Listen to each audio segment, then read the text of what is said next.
बिस्मिल्लाहिर्रहमानिर्रहीम। Students, financial accounting में accrual and pre payments का चैप्टर चल रहा था और उसमें हम स्पेशली जो है इनकम रिलेटेड क्वेश्चंस को देख रहे थे। आज एक और सवाल हम PRC 4 के जो स्टडी टेक्स्ट है ICAP की उससे जो है MCQ कर रहे हैं। Nishtar enterprises sublet it's block of building and receive following rental income in advance on quarterly basis. सबसे पहली बात ये क्लियर कर दूं, क्वार्टरली का मतलब होता है आपके पास 3 मंथ्स। क्वार्टरली का मतलब होता है बच्चों 3 मंथ्स। तो 3 मंथ्स की आपको जो इनकम मिल रही है। अब आपको ये देखना है कि सवाल में हमारा अकाउंटिंग ईयर एंड्स कब हो रहा है बच्चों। मैं बार बार कह रहा हूँ, तो हमारा अकाउंटिंग ईयर एंड्स हो रहा है 30 जून 2022। तो सबसे पहला स्टेप नंबर 1 ये है कि आप एक स्ट्रेट लाइन बनाएं और ये आपका टाइम लाइन बेस्ड क्वेश्चन है।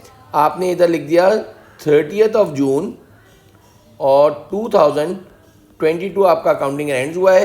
तो जून के बाद 1 जुलाई और एक साल पीछे कर दें आप, यानी 1 जुलाई 2021 आपका अकाउंटिंग ईयर स्टार्ट हुआ था बच्चों। 1 जुलाई 2021 जो है आपका अकाउंटिंग ईयर स्टार्ट हुआ था। अब आपको जो पहली रेंटल इनकम मिली है वो 1 मई को मिली है 2021। तो मई आपके पास जुलाई से पहले कहीं ऑलमोस्ट जो है मई इधर होगा। 1 मई को आपको 3 महीनों के पैसे मिले बच्चों, वो मिले होंगे मई, जून और जुलाई के। ये ज़रा समझने वाली बात है। ये जो 45,000 जो आपको मिले हैं मई के 1 मई को, तो ये मई, जून और जुलाई के मिले हैं।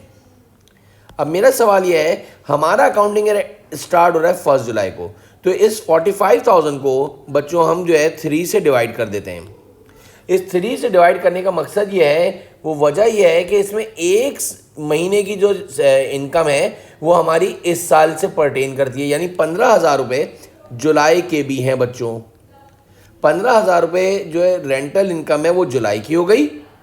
फिर 1 अगस्त को आपको 45,000 मिले और वो मिले आपको अगस्त, सितंबर और अक्टूबर के।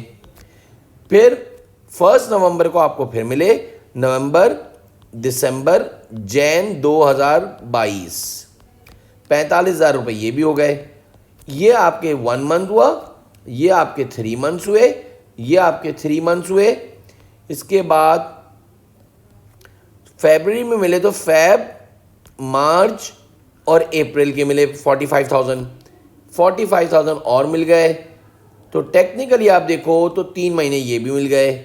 अगर आप देखें तो 3, 3, 6, 3, 9 और 10 महीने की आपको इनकम मिल चुकी है। और लास्ट में एक और चीज़ देखो, 1 मई को जो आपको 3 महीनों के जो पैसे मिल रहे हैं, इसने जानबूझ के अमाउंट चेंज कर दिया और 48,000 कर दिया बच्चों। अगर हम 48 को डिवाइड करें, ऐसे क्वार्टरली का मतलब हर 3 महीने को मिलते हैं, तो आप अगर 48,000 को डिवाइड करते हो 3 से, तो आपका 16,000 पर मंथ आ गया। अब तो अब आप अगर देखो तो 3 महीने, 3, 3, 6, 3, 9 और 10, अब आपको बकिया 2 महीनों की इनकम चाहिए, यानी कि 16,000। इसको डिवाइड बाई 3 करा तो 16,000 पर मंथ हो गया। PM stand for per month हो गया। तो अगले 2 महीनों की तनख्वाह 32,000 होगा, जो कि 2 मंथ्स की होगी।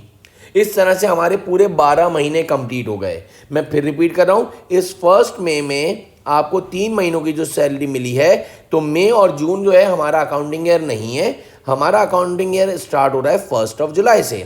तो 1 महीने की इसमें से तनख्वाह ले लेंगे, 1 महीने की इनकम हम ले लेंगे, 3 से डिवाइड करा तो 15,000 रुपये पर मंथ आ गया। फिर ये हमने सब पूरे 3 महीनों के लिए, ये भी हमने पूरे 3 महीनों के लिए, ये भी हमने पूरे 3 महीनों के लिए। और 1 मई को जो हमें 3 महीनों के पैसे मिले हैं वो मई, जून एंड जुलाई के मिले हैं। और मसला यह है कि हमारे पास जून 30 को हमारा अकाउंटिंग ईयर एंड हो रहा है, यानी हमें 2 महीनों की रेंटल इनकम और लेनी है। इसमें से 48,000 को मैंने 3 से डिवाइड करा, पर मंथ 16,000 हो गया। अब हम अगर इस सब को ऐड कर दें बच्चों, यानी 15 + 45 + 45 + 45 + 32, तो 1,82,000 मेरे लिहाज से इनकम फॉर द ईयर हो गई। 1,82,000 is the income for the year. और जो आपने मई, जून और जुलाई के पैसे लिए हैं 48,000, इसमें 2 महीनों की तो हमारी इनकम हो गई है, लेकिन जो जुलाई है वो हमें एडवांस इनकम मिली है, तो 16,000 हमें जो है वो एडवांस इनकम के मिले हैं। आई रिपीट, 16,000 हमें एडवांस इनकम के मिले हैं। तो इस लिहाज से आपका जो राइट आंसर आ रहा है वो आपका rental income for the year ended 30 June 2022 was 1,82,000। A option आपका सही हो गया।